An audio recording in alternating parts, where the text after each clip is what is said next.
100 armored vehicles. Bro, what the heck, bruh? Huh. Yeah, you think I forgot about this series? Norman Schwarzkopf Well, I did. returns to the ballroom in Riyadh. Well, I 4 remembered. a.m. on Monday the 25th of February. Let's watch this blatant violation of War Crime Fest continue. After a few hours sleep, he observes the large war map showing the live dispositions of his forces.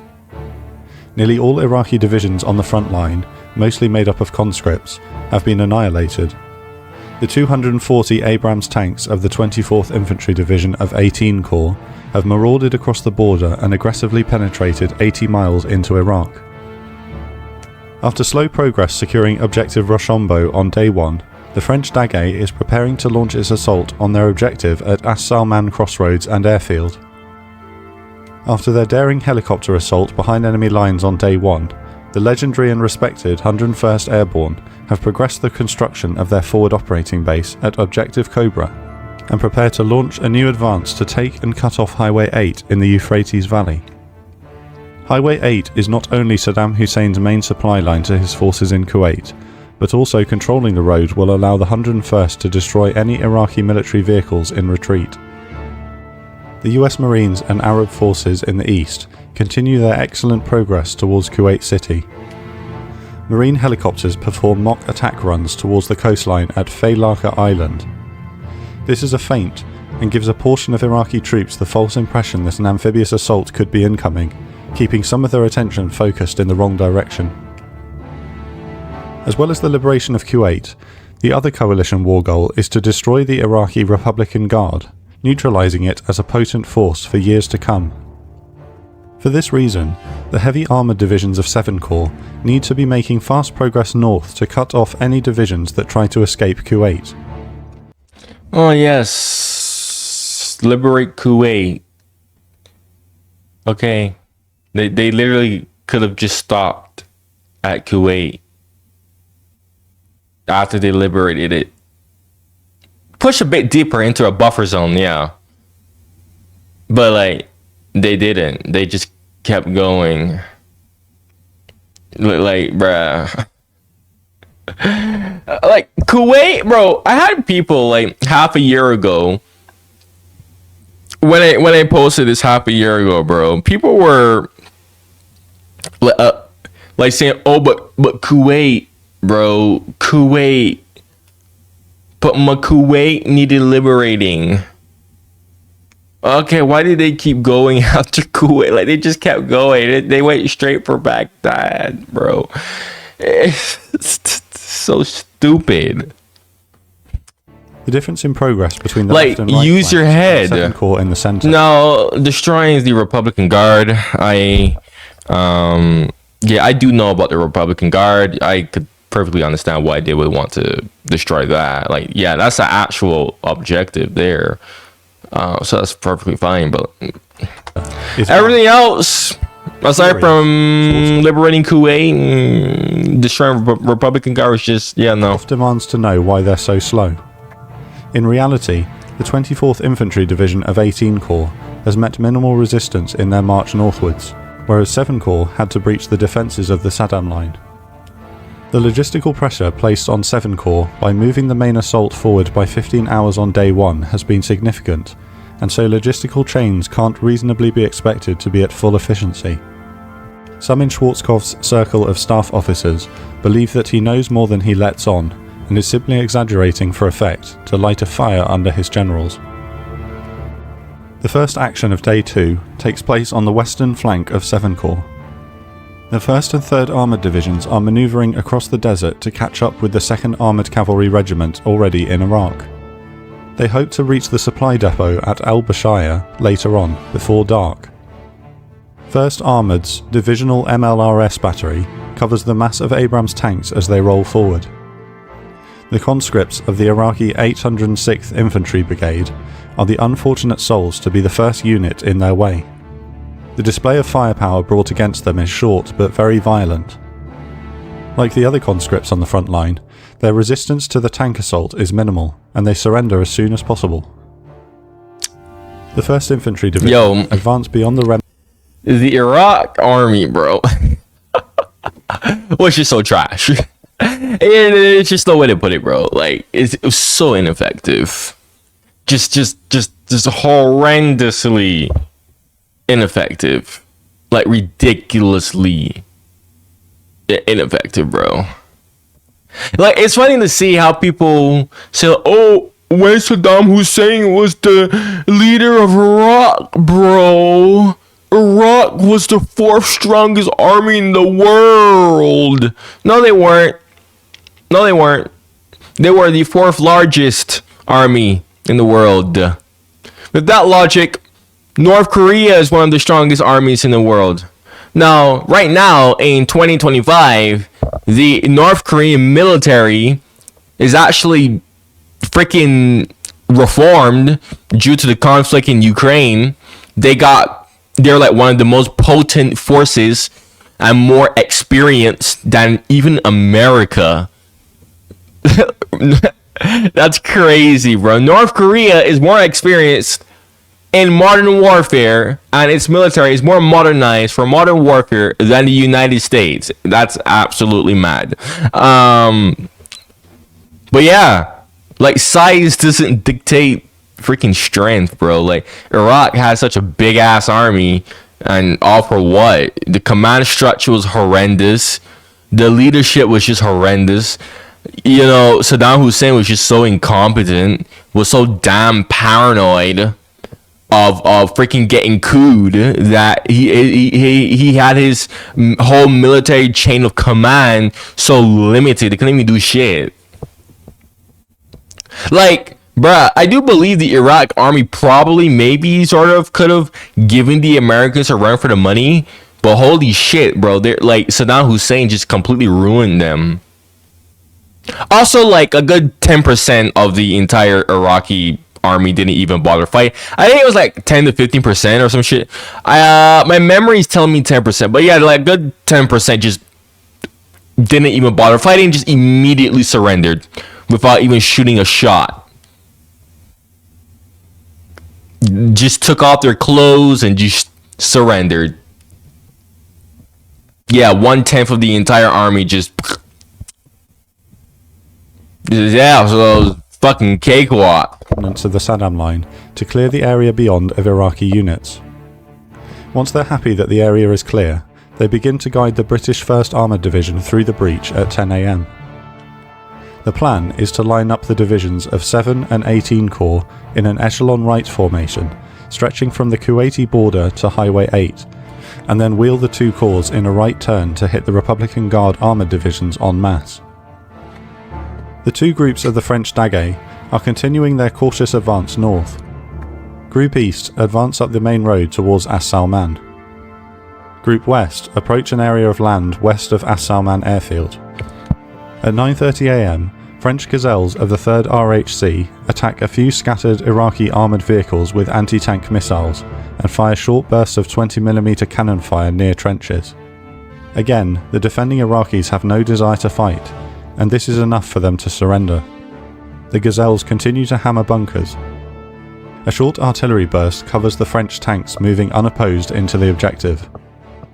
An Iraqi with his arms aloft holds out a surrender leaflet dropped on his troops days earlier, furious that his comrades had to endure an hour of artillery and helicopter attack before being given the opportunity to surrender. Group East encounters a company of Iraqi T-55 tanks.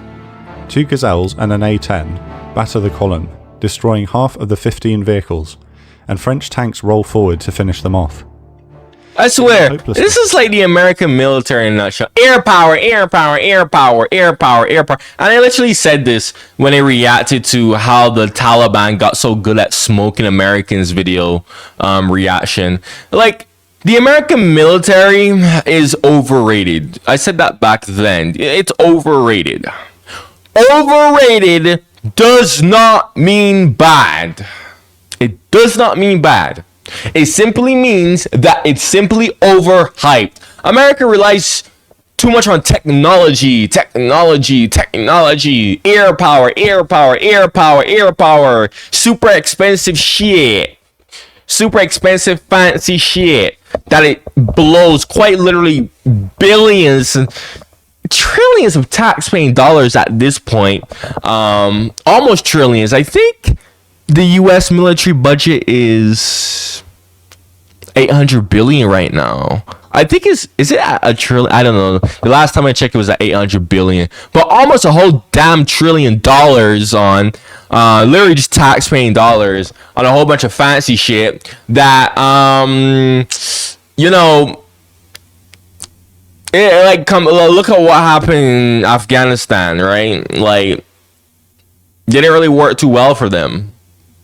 Now, don't get me wrong. Yes, every single time America went toe to toe, head to head with the Taliban, they won basically almost every single engagement that was on equal footing. But conventionally wise, yes. However, war isn't like that, right? War isn't like that. When you're in war, bro, you're not gonna have equal footing. Obviously, that's just not reality. That's the problem with the American military. It just kind of the way it thinks. Basically, it thinks too conventionally. Way too conventionally, and even then it's way too used to fighting just people that are weaker than it, not an actual proper military force. Technically the Iraq army was a proper military force, but like I said, on paper yes, in reality no. I just explained why. Saddam Hussein literally crippled his military from the fucking start. So it wasn't even a potent military. Bro, it's like a snake that's venomous, but it doesn't have its fucking teeth. It's still a snake. The venom can still drip out, which can fucking kill you. But it can't bite ya. So it's kind of just the fuck? You know what I mean? So, but yeah, America is airstrike them, just airstrike them. What? Oh, airstrike. America's too used to that. It's like the Empire in Star Wars. The Empire was just way too focused on just conventional shit. Oh, we're gonna fight an enemy that's just like us. They're gonna fight the same way like us. Okay, what happens when they don't? Right? The Ukraine conflict has literally shown to us all that all the shit that America trained its troops on, obsolete. Oh, Air Force? Yeah, good luck when your enemy has God knows how many ballistic missiles. Good luck. People used to say, oh, when you win the air war, you win the war, which is true, very true.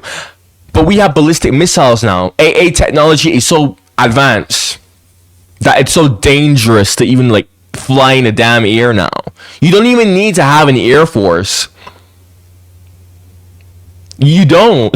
As long as you have good enough AA ballistic missiles, surface to air missiles, you're good, right?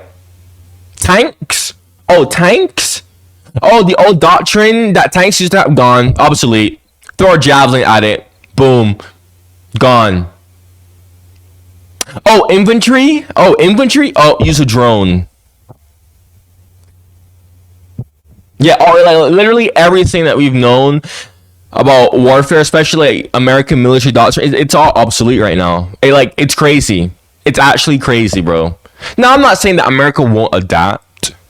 But what I'm saying is, when America does face a real opponent, God knows who, I don't know who it will be, I don't know. But when America actually faces a real opponent, and it's probably going to be China. It's going to be China. Yeah, most likely going to be China. But China hasn't really had experience fighting any wars either. America at least has had experience of some type of warfare throughout the years. China, not so much. China, China, we don't really know how good China is. I don't even know. I don't know. America versus China. That's going to be interesting.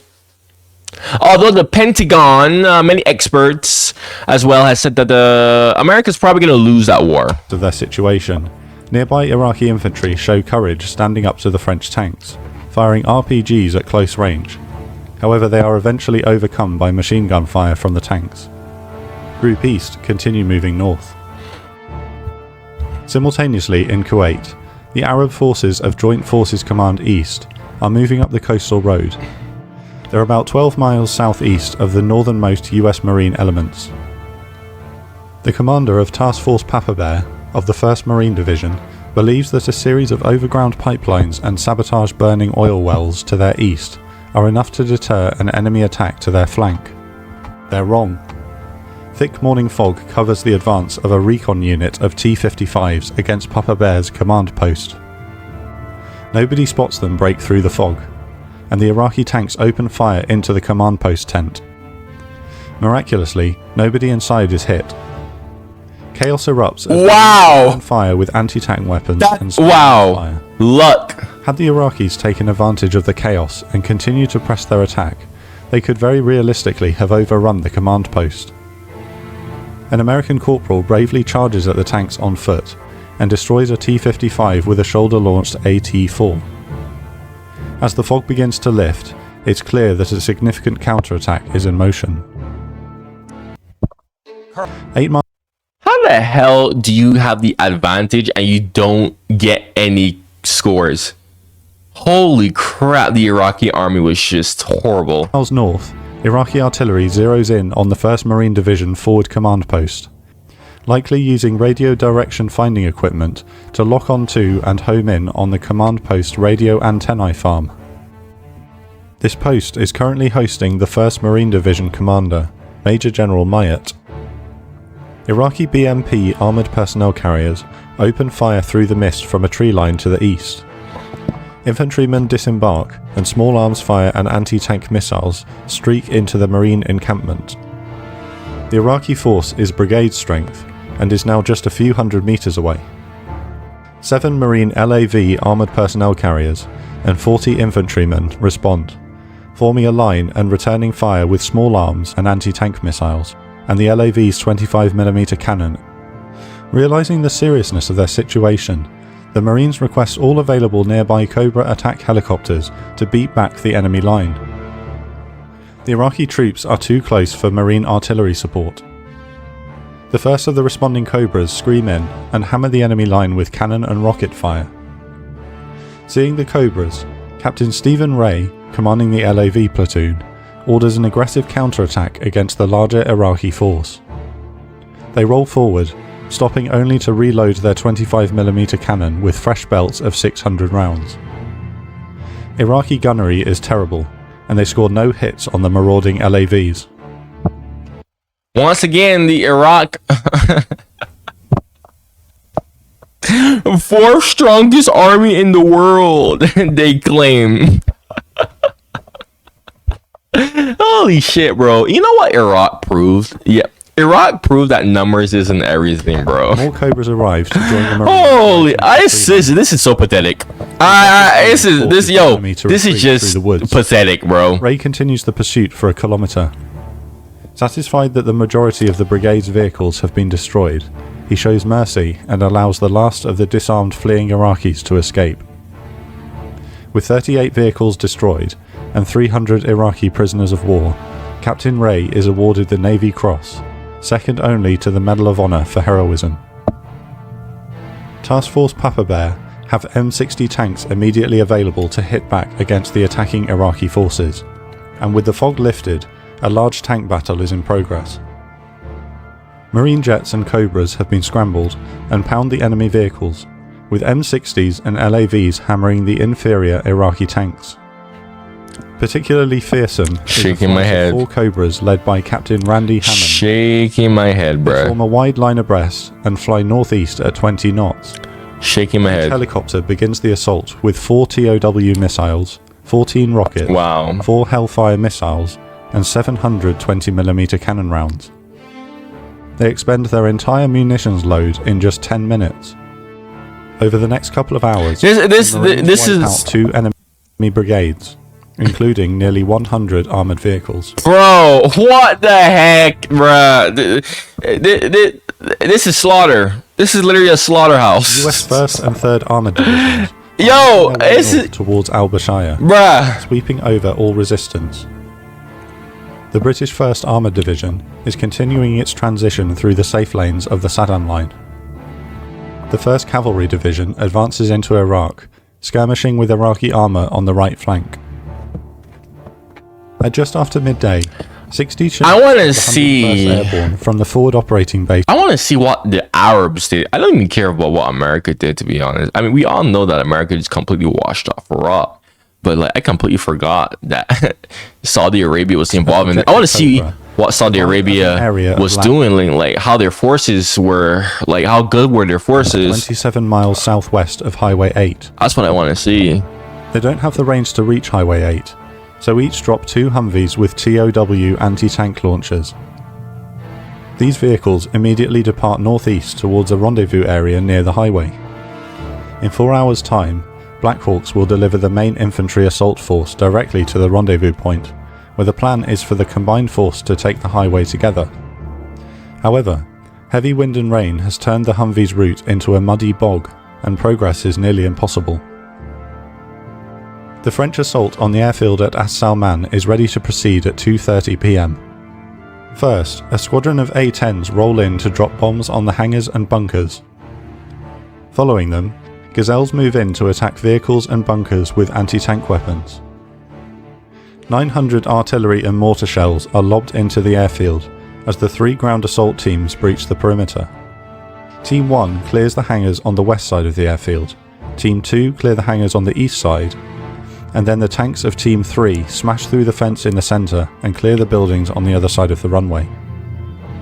Destroying a single tank, the Daguet finds the airfield abandoned and begin to clear the area of anti-personnel cluster bomblets dropped on the runway during the air campaign. At 4:10 p.m, the Black Hawk of the 101st drop their infantry into the muddy bog a mile south of Highway 8. You know what is impressive about this from the Americans is just how much freaking military, like just, damn, like they're just doing all that, bro. That's crazy. I ain't gonna lie to you. That is mad. I've never seen a country do some shit like this before. The mud is almost knee-deep and oozes into the infantryman's boots. Every man displays a gutsy determination, trudging through the mile of thick mud towards the highway, carrying 120-pound packs. The artillery and Humvees dropped by the Chinooks earlier are delayed. The going is so hard that the second lift of infantrymen is cancelled until the following day. It takes several hours to make the gruelling march, after which the 101st set up roadblocks in 2 places along Highway 8. Mercifully, they meet little resistance. Their first catch is a convoy of 4 trucks. American machine gun fire rips into the lead vehicle and the convoy halts, Damn. the drivers running away into the night. With hopes and dreams of a shipment of Scud missiles and tank shells, scouts search the vehicles. They report of a shipment of onions. At 6 p.m, 1 brigade of the British 1st Armoured Division Damn. the breach and clearing pockets of resistance northeast. They form the southeasternmost point of the Great Echelon, stretching northwest beyond Al-Bashaya. Bogged down by surrendering Iraqis, the 1st Armoured Division postponed their assault on Al-Bashaya until tomorrow morning. With orders to find the enemy, but not to become decisively engaged, the 2nd Armoured Cavalry Regiment probes east into the night towards Kuwait. They encounter and skirmish with the Iraqi 50th and 37th Armoured Brigades, screening units for the Tawakalna Republican Guard Division waiting in the darkness. During a confused engagement at night, Iraqi tanks and American friendly fire account for 2 damaged Bradleys and 3 M113 APCs destroyed.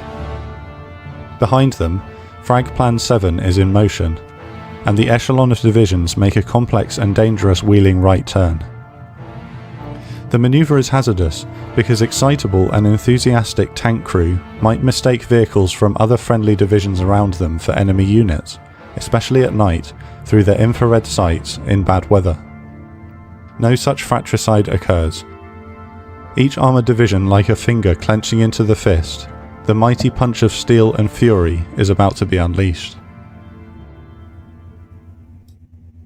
Thanks again to our sponsor. But yeah, I gotta finish this series off. Ha ha ha. Ha ha. Anyways, if you like my reactions, you like what I have to say in my videos, make sure you like and subscribe. You got any videos like this you would love to see my reactions to, commentate in the comments below. Eventually I will do it. Most of the suggestions on my channel are literally, well, not most of suggestions, most videos on my channel, or most videos on my channel are suggestions. Oh my god, my brain is not braining. What else do I have to say? Yeah, guys, go like and subscribe. Thank you. Check out my channel membership too. It's only 99 cents. We have 11 members. Thank you for watching and goodbye.